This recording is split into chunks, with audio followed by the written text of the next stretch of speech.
வீட்டுக்குள்ள கூட மாஸ்க் போட்டு சொல்றாங்க காத்துல பரவுதுன்னு சொல்லிட்டு. அப்புறம் வெளியே போகும்போது ரொம்ப கஷ்டமா இருக்கும். சட்டுன்னு ஒரு தண்ணி குடிக்க முடியாது, யாருக்கிட்டையும் பேச முடியாது, ரொம்ப சத்தமா பேச வேண்டியிருக்கும். தண்ணி குடிக்க முடியாது, ஒரு ஜூஸ் இளநீர் எதுவுமே குடிக்க முடியாது. கொஞ்சம் கஷ்டமா தான் இருந்துச்சு. எல்லாருமே நம்ம அந்த கஷ்டத்துல அனுபவிச்சிருக்கோம். இப்போ வந்து வெளியில போகும்போது நம்ம வந்து ஒரு ஜூஸோ ஒரு இளநீரோ மாஸ்க் கழட்டாம குடிக்கிற மாதிரி ஒரு மாஸ்க் சொல்லலாம். சிப் பண்றதுக்கு நம்மளுக்கு வழி கொடுக்குற மாதிரி ஒரு மாஸ்க் வந்து சொல்லலாம். நான் இந்த மாஸ்க் வந்து மே மாசத்துல வந்து யூஸ் பண்றேன். பட் யூனிட்லாம் இப்பதான் ஆரம்பிச்சிருக்கோம் அப்படின்றதுனால நான் இப்போ அதுக்கு ஒரு இடம் சொல்றேன். ஏற்கனவே நம்ம 6-7 மாசமா வந்து மாஸ்க் போட்டு கொஞ்சம் கஷ்டப்பட்டு தான் இருந்திருக்கோம். இப்போ வந்து சூழ்நிலை இன்னும் குறைஞ்சது ஒரு 6 மாசத்துக்காச்சும் மாஸ்க் போட வேண்டிய சூழ்நிலை தான் இப்போ இருந்துருக்கு. அதனால இந்த வீடியோ கண்டிப்பா உங்க எல்லாருக்கும் யூஸ்ஃபுல்லா இருக்கும்.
இது 1/4 இன்ச் தைச்சாச்சு. இது வந்து ஒரு கர்வ் தைச்சிருக்கோம். இப்போ ரைட் சைடு திருப்ப போகிறோம் நம்ம. இப்போ நீங்கள் திருப்பினீங்க அப்படின்னா ரைட் சைடு திருப்பது ஈஸியாக இருக்கலாம். ஆனால் வந்து நம்ம இது மேலே வந்து ஒரு தையல் போடணும். இந்த தையலுக்கு சென்டருக்கு 2 சைடும் வந்து நம்ம தையல் போடணும். அப்போ தையல் போடும்போது கஷ்டமாக இருக்கும். எப்போவுமே ஒரு கர்வ் இருக்கிற ஏரியாவை நம்ம தைச்சி திருப்பும்போது நாச் பண்ணிட்டு தான் நம்ம தைச்சி திருப்பணும். இப்போ தையல் போடும்போது ரொம்ப கஷ்டமாக இருக்கும், நமக்கு வந்து சரியாக வராது, நீட் ஃபினிஷ் வராது. அதனால் எப்போவுமே நாச் பண்ணிட்டு தான் திருப்பணும். நாச்சிங் வந்து இந்த மாதிரி தையலுக்கு கொஞ்சம் கிட்டக்க 1 இன்ச் கேப்பில் நீங்கள் பண்ணலாம். தையலில் கட் பண்ணி விட்டுடக்கூடாது. தையலுக்கு கொஞ்சம் கிட்டக்க இந்த மாதிரி 1 இன்ச் கேப் விட்டு நீங்கள் தைச்சிட்டு கட் பண்ணிவிட்டு அதுக்கப்புறமா திருப்பணும். இப்போ திருப்பிட்டீங்க அப்படின்னா நல்ல நீட் ஃபினிஷ் வந்துடும். சீம்ஸ் வந்து ஓப்பன் பண்ணணும். சாதாரணமாக சீம்ஸ் எல்லாத்துக்கும் ஓப்பன் பண்ண மாட்டோம். ஆனால் இது வந்து நம்ம அந்த முகத்தில் போட போகிறோம் அப்படின்னால இது வந்து எக்ஸ்ட்ரா துணி வந்து டிஸ்டர்பன்ஸாக இருக்கும். அப்படிங்கிறதுனால இதை நல்லா வந்து 2 பக்கமாக பிரித்து விட்டுட்டு அயர்ன் பண்ணிடணும். வச்சு நான் அயர்ன் பண்ணிட்டேன். இங்கே பாருங்கள் சோல்ஜர்ஸ், இப்போ இதை நீட்டாக அயர்ன் பண்ணியாச்சு. ஸோ இது இப்போது நீங்கள் சாதாரணமாக வச்சு தைச்சி திருப்புறதுக்கும் இதுக்கும் நீங்கள் டிஃப்ரென்ஸ் பாருங்கள். நம்ம 2 செட் பண்ண போகிறோம் இது மாதிரி. அதனால் நீங்கள் வந்து ஒரு செட்டுக்கு நாச் பண்ணாமல் தைச்சி பாருங்கள், இன்னொரு செட்டுக்கு நாச் பண்ணிவிட்டு தைச்சி பாருங்கள், உங்களுக்கே அந்த டிஃப்ரென்ஸ் தெரியும். ஸோ இப்போ வந்து இந்த மாதிரி இதுதான் வந்து இந்த மாதிரியான சின்ன சின்ன சுவிங் டிப்ஸ்லாம் வந்து நான் இந்த மாதிரி சின்ன சின்ன ப்ராஜெக்ட்ஸ் பண்ணும்போதே சொல்லிடுவேன். நம்ம ட்ரெஸ் பார்க்கும்போது அது ஆல்ரெடி வந்து மெஷரிங், கட்டிங், ஸ்டிச்சிங் அதுக்கே வந்து நமக்கு ஒரு வீடியோ லென்த் ரொம்ப பெருசாக போயிடும். ஸோ இந்த மாதிரி சின்ன சின்ன ப்ராஜெக்ட்ஸ் பண்ணும்போது நான் இந்த மாதிரி டிப்ஸ் சொல்லிவிடுவேன். அப்படிங்கிறதுனால தான் ஃபர்ஸ்ட் இந்த மாதிரி சின்ன ப்ராஜெக்ட்ஸ் வீடியோ போடலாம் அப்படின்னு நான் போட்டிருக்கேன்.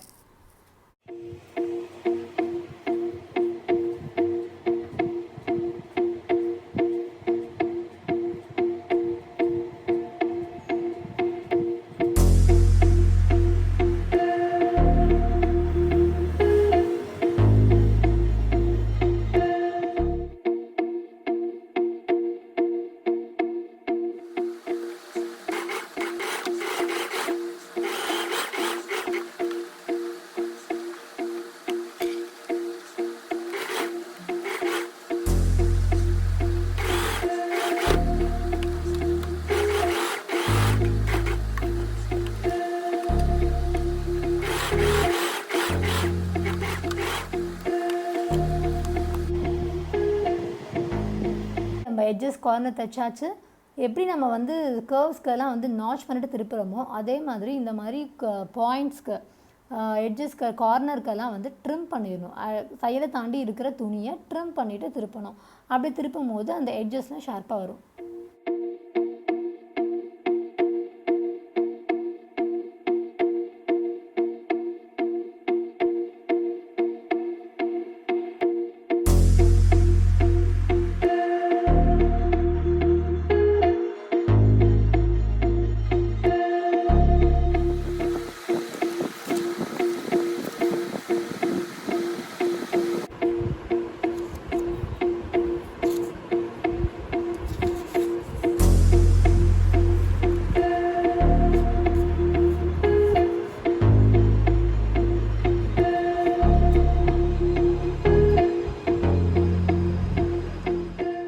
இப்போது இந்த மாதிரி நான் வந்து 4 பீஸ் கட் பண்ணோம். அதாவது 2 லேயராக போட்டிருக்கேன். லென்த் வைஸ் ஒரு ஃபோல்டு, வித் வைஸ் ஒரு ஃபோல்டு துணியை மடித்து போட்டாச்சு. இந்த மாதிரி நீங்கள் சப்போஸ் ஒரு துணியில் உங்களுக்கு 2 லேயர் தான் வருது, இன்னொரு துணியில் உங்களுக்கு 2 லேயர் வருது அப்படின்னா நீங்கள் அந்த மாதிரி யூஸ் பண்ணிக்கலாம். அப்போ நீங்கள் கவனிக்க வேண்டிய விஷயம் 2 துணிலையும் ஒரே கிரெயின் தான் இருக்கணும். 2த்துலேயும் ஹாரிசான்டல் இல்லை 2த்துலேயும் வெர்டிக்கல் கிரெயின் இருக்கணும். இப்போ இந்த துணியில் வந்து 2-வே டிசைன், எப்படி பார்த்தாலும் டிசைன் வந்து ஒரே மாதிரி தான் இருக்கும். ஆனால் இந்த ஃபேப்ரிக்கில் இது வந்து 1-வே டிசைன். இப்போ இதை மடிச்சிங்க அப்படின்னா ஹார்ட்டின் வந்து தலைக்கீழே போயிடும். ஸோ இது வந்து 1-வே டிசைன். அந்த மாதிரி இருக்கும்போது நீங்கள் டபுள் ஃபோல்ட் பண்ண முடியாது. அப்போ ஒரே ஒரு ஃபோல்ட் பண்ணி 2 லேயர் தான் எடுக்க முடியும் ஒரு துணியில். ஹாரிசான்டல் கிரீன், வெர்டிக்கல் கிரீன் என்ன சொல்ல வரேன்னா straight piece and cross piece அப்படின்னு சொல்ல வரேன். துணியை வந்து நம்ம இழுத்து பார்த்தோம் அப்படின்னா கொஞ்சம் ஸ்ட்ரெச்சியாக இருந்தால் அது வந்து கிராஸ் பீஸ், தட் இஸ் பயாஸில் இருக்குது அப்படின்னு சொல்லுவாங்க. இதுவே துணியை இழுத்து பார்க்கும்போது கொஞ்சம் ஸ்டிஃபாக இருந்துச்சு அப்படின்னா அது வந்து ஸ்ட்ரெயிட் பீஸ். ஸோ ஸ்ட்ரெச்சி ஆச்சு அப்படின்னா இது வந்து கிராஸ் பீஸ்.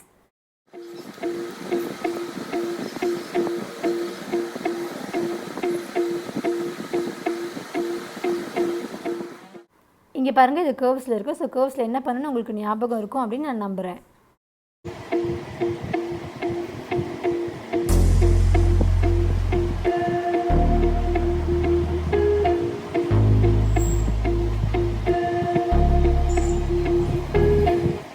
இது வந்து 2 லேயரும் ஈவனாக மேட்ச் ஆகுற மாதிரி பார்த்துக்கோங்க.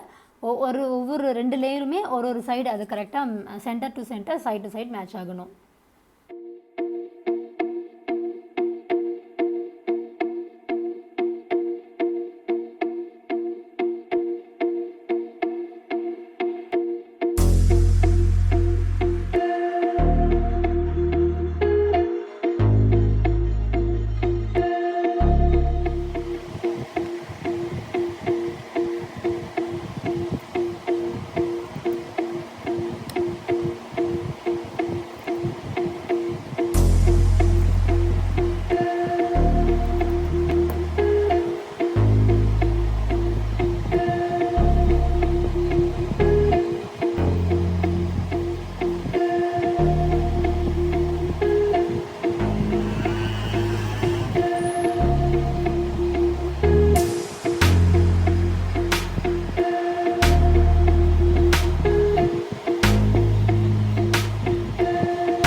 வேலை செஞ்சுட்டே இருந்தேன், திடீர்னு நீங்கள் வந்து உட்காந்துட்டேன் அப்படின்னு பார்க்குறீங்களா? கொஞ்சம் டயர்டாக இருந்துச்சு, அதான் ரெஸ்ட் எடுக்கலாம், ஒரு சிப் பண்ணிக்கலாம், ஒரு மில்க் ஷேக் ஒரு சிப் பண்ணலாம் அப்படின்ட்டு வந்து உட்காந்தேன். மாஸ்க் இதுவரையில் பார்த்தீங்களா, எப்படி உங்களுக்கு பிடிச்சிருக்கா?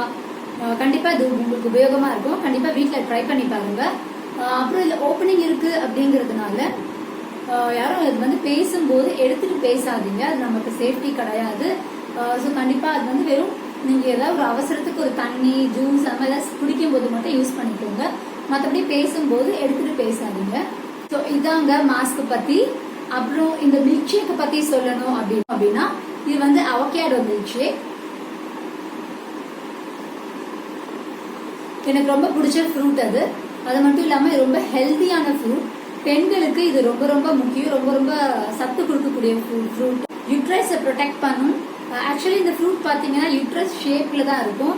நிறைய விட்டமின்ஸ் இருக்கு, விட்டமின்ஸ், பொட்டாசியம், நம்மளுக்கு வந்து விட்டமின் இ இருக்கு. வாழைப்பழத்தை விட இதுல அதிகமான பொட்டாசியம் இருக்கு. B12 அப்படின்னு நிறைய விட்டமின்ஸ் இருக்கு. முக்கியமா விட்டமின் இ கூட இருக்கு. கண்டிப்பா இது ஹார்ட் அண்ட் ஃபுல் பாடி நமக்கு வந்து ப்ரொடெக்ட் பண்ணும். வந்து நான் கடையில குடிக்கும் போது ரொம்ப முன்னாடி கடையை பொறுத்து ரொம்ப சின்ன கடையா இருந்துச்சு அப்படின்னா சக்கரை போட்டு மில்க் ஷேக் செஞ்சுட்டு கூட சாக்லேட்டி டேஸ்ட்டுக்காக பூஸ்ட் போட்டு கொடுப்பாங்க. கொஞ்சம் மீடியம் ஒரு ஹை லெவல் அந்த மாதிரி கடையில எல்லாம் வந்து சாக்லேட் சிரப் ஒரு சாக்கோ சிப்ஸ் போட்டு கொடுப்பாங்க ட்ரெஸ்ஸிங் மாதிரில. நாம வீட்டில் செய்யும்போது வெள்ளை சக்கரை போட்டு செய்யாம நாட்டு சக்கரை போடுங்க. ப்ரௌன் கலர்ல இருக்கும்ல, நாட்டு சக்கரை போட்டு செஞ்சோம் அப்படின்னா வெள்ளை சர்க்கரையை அவாய்ட் பண்ண பலனும் நமக்கு கிடைக்கும், அந்த சாக்லேட்டி டேஸ்டும் நமக்கு கிடைக்கும். உடம்புக்கும் அது ரொம்ப ஆரோக்கியம்னு கூட்டும். என்ன வெள்ளை சர்க்கரை வந்து 1 ஸ்பூன் போட்டீங்க அப்படின்னா நாட்டு சர்க்கரை 2 ஸ்பூன் போடுங்க. உங்களுக்கு அந்த சாக்லேட்டி டேஸ்ட் நல்லாவும் கிடைக்கும், உடம்புக்கும் இது ரொம்ப ஆரோக்கியமானது.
சோல்ஜர்ஸ் எல்லோரும் இந்த மாஸ்க் கண்டிப்பாக ட்ரை பண்ணுங்கள். நீங்கள் யூஸ் பண்ணுங்கள், உங்களுக்கு தெரிஞ்சவங்களுக்கு கொடுங்க. எல்லோரும் சேஃபாக இருங்க.